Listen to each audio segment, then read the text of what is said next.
Atos de Paulo e Tecla. Tecla, ou Santa Tecla, como ficou conhecida, foi uma pessoa muito valente no início do cristianismo.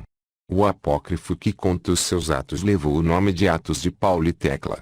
Tecla lutou até o fim para permanecer fiel aos ensinamentos recebidos de Paulo. A sua atuação apostólica é sempre colocada em relação a Paulo. Discípula fiel, ela tornou-se apóstola de Jesus. Perfil de Tecla.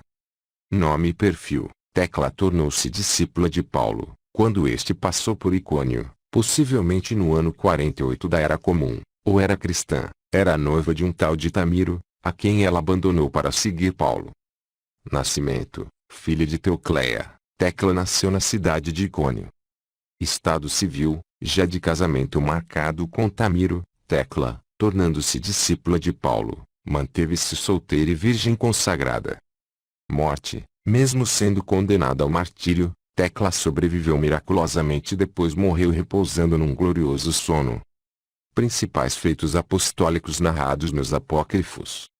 Converter-se ao cristianismo, tornando-se discípula de Paulo. Abandonar o noivo Tamiro para seguir Paulo. Visita Paulo na prisão.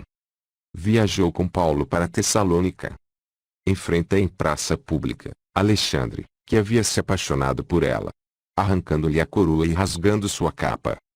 Condenada ao martírio, Tecla enfrentou e venceu as feras que iriam devorá-la viva. Diante do governador, professa a fé em Jesus.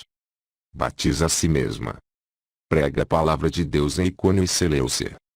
Disfarçada de homem, Tecla se encontra com Paulo. Mantém-se fiel a Paulo até o fim. Atos apócrifos de Tecla. A história de Tecla é contada nos apócrifos sempre em relação a Paulo.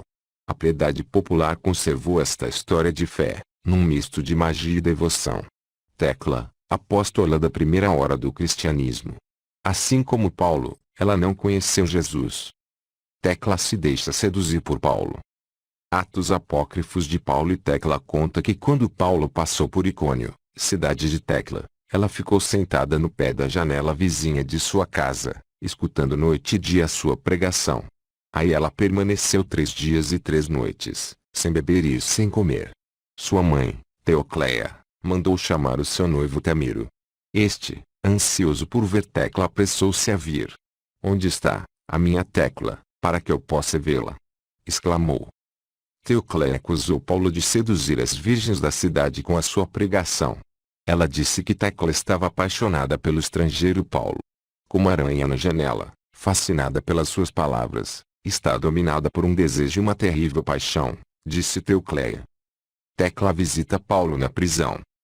Tamiro articulou com Demas e Hermógenes para denunciar Paulo ao governador Castélio. Reunindo o povo, oficiais e chefes, ele logrou levar Paulo ao governador. Este mandou prender Paulo, até que se pudesse averiguar melhor os fatos.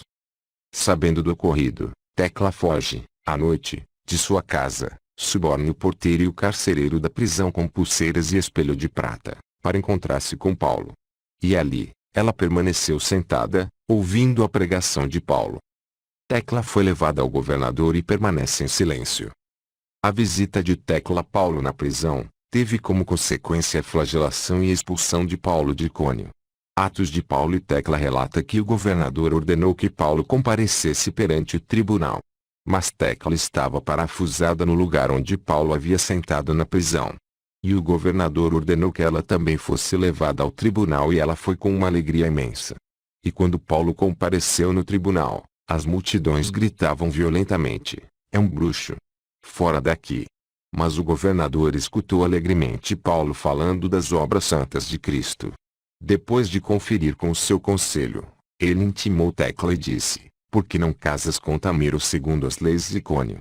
Mas ela continuou olhando seriamente para Paulo e como nada respondesse, Teocleia, a mãe dela, gritou: "Queima o perverso, queima também no meio do teatro, ela que não quer casar, para que todas as mulheres que foram ensinadas por este homem tenham medo." O governador, então, condenou Tecla a ser queimada viva. Tecla é salva do martírio. Logo após a sentença do governador, diz Atos de Tecla e Paulo, que imediatamente o governador se levantou e foi para o teatro. Toda a multidão saiu para ver esse espetáculo. Mas como uma ovelha no deserto olha ao redor, procurando o pastor, assim Tecla ficou procurando por Paulo. Olhando para a multidão, ela viu o Senhor sentado com o semblante de Paulo e ela disse, como se eu não estivesse capaz de sofrer: Paulo, tu vieste atrás de mim. E ela olhou intensamente para ele, mas ele subiu para o céu. Os rapazes e as moças trouxeram lenha para que ela pudesse ser queimada.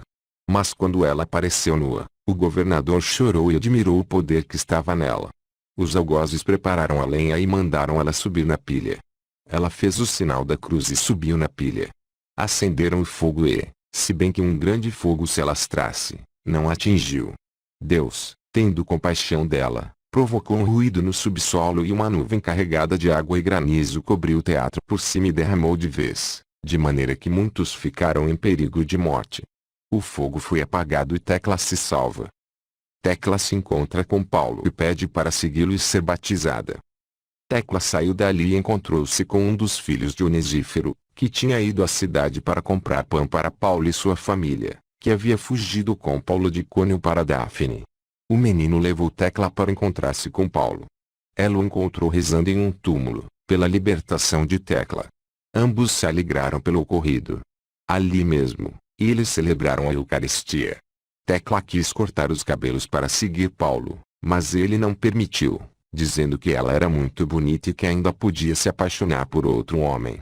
E ele lhe disse também, aludindo ao batismo: Tecla, tem paciência, receberás primeiramente a água. Depois deste ocorrido, Onesífero voltou com a família para Icônio e Paulo seguiu viagem com Tecla para Tessalônica. Tecla, em praça pública, arranca a capa e a coroa de Alexandre. E aconteceu que quando estava em Antioquia, Alexandre, um notável da cidade e organizador dos jogos no circo, apaixonou-se por Tecla e quis comprá-la de Paulo. Paulo negou que a conhecesse. Alexandre a abraçou na rua. Tecla, então, gritou amargamente: não violentes estrangeira, não violentes a serva de Deus. Eu sou uma das pessoas mais influentes em Icônio, mas porque não quis me casar com Tamiro, eu fui expulsa da cidade. E agarrando Alexandre, ela rasgou a sua capa, arrancou sua coroa e fez dele uma chacota. Esta sua atitude lhe causou, por influência de Alexandre, o enfrentamento das feras em um circo, conforme costume romano. Tecla assumiu diante do governador que havia desafiado Alexandre. Tecla combate com as feras. A tradição apócrifa conta que Tecla enfrentou feras no circo diante do povo reunido, Alexandre, o governador e sobretudo, mulheres e crianças. Antes, porém, uma rainha de nome Trifena, a tomou sob sua proteção, em substituição à sua filha Falconila, que havia morrido. Assim, Tecla se manteve pura, sem ser violentada, para o sacrifício. A primeira fera enfrentada por Tecla foi uma leoa. Tecla foi amarrada sobre ela e esta lambia os seus pés tranquilamente. No dia seguinte, Tecla foi levada a mando do governador para enfrentar leões e ursos. Trifena acompanhava. Tecla foi tirada de sua proteção, despida e jogada no meio das feras com um cinto nas mãos. Um urso e um leão que avançaram sobre Tecla foram mortos por uma leoa que defendia Tecla. A multidão das mulheres gritava pela sua morte. A leoa que defendia Tecla também morreu. Tecla se batiza e vence as feras. Enviaram muitas feras, enquanto ela, de pé, estendia suas mãos e rezava. Quando terminou de rezar, ela se virou e avistou um grande poço cheio de água e disse: agora está na hora de me lavar. Ela se jogou no poço, dizendo: em nome de Jesus Cristo, eu me batizo a mim mesma no meu último dia. Quando as mulheres e a multidão a viram, choraram e disseram: não te jogues na água. Até o governador chorou porque as focas iriam devorar tal beleza. Ela se jogou, pois, na água em nome de Jesus Cristo, mas as focas, tendo visto um raio de relâmpago, morreram todas e ficaram boiando na superfície, e houve ao redor dela uma nuvem de fogo, de maneira que as feras não conseguiram tocá-la e que ninguém a viu nua. Outras feras foram soltas para atacar Tecla. Com o perfume e flores que as mulheres jogaram, estas ficaram hipnotizadas e não atacaram Tecla. Por fim, Tecla foi amarrada a touros terríveis, os quais tinham ferros aquecidos amarrados em suas genitálias. Isto foi preparado para que Tecla fosse destruída pelos mesmos. Ocorreu que, diante daquele espetáculo, a rainha Trifena desmaiou, a chama que rodeava Tecla consumiu as cordas e Tecla ficou livre. O governador mandou parar o espetáculo. Alexandre se arrependeu do que havia feito e implorou a libertação de Tecla. Tecla confessa ser serva de Jesus. Ainda no meio das feras, o governador perguntou-lhe: quem és tu? E qual é o escudo que te rodeia, para que nenhuma fera te toque? Ela respondeu: eu sou a serva do Deus vivo.